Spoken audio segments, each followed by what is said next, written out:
The year is 1888. London is shrouded in a thick fog, the kind that seeps into your bones and chills you to the marrow. Amelia, a young woman with eyes the color of a winter sky, clutched her worn leather satchel, its contents, a single, precious photograph, her only comfort. She hurried through the cobbled streets, the gas lamps casting long, dancing shadows that seemed to mock her haste.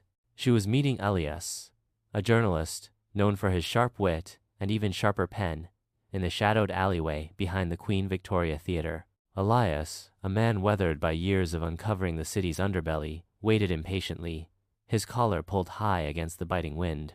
Amelia slid into the alleyway, her breath misting in the frigid air.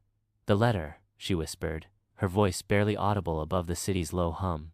Elias took the crumpled note, his eyes scanning the faded ink. It was a coded message from her brother, Thomas, a revolutionary agitator who had vanished weeks ago.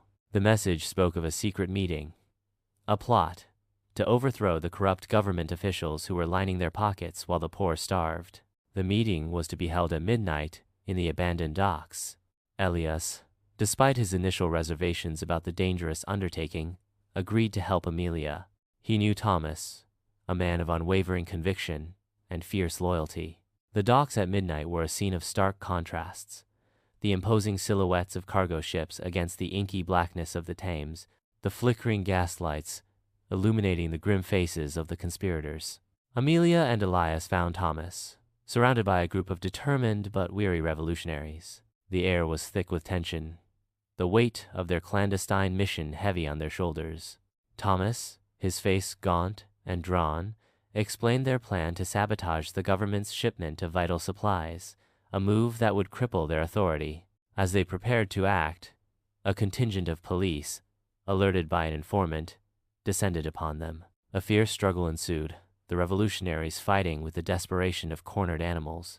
Amelia, surprisingly agile, fought alongside Elias, who used his quick wit to divert the police, while Thomas and the others set about their task. Despite their efforts, several revolutionaries were captured.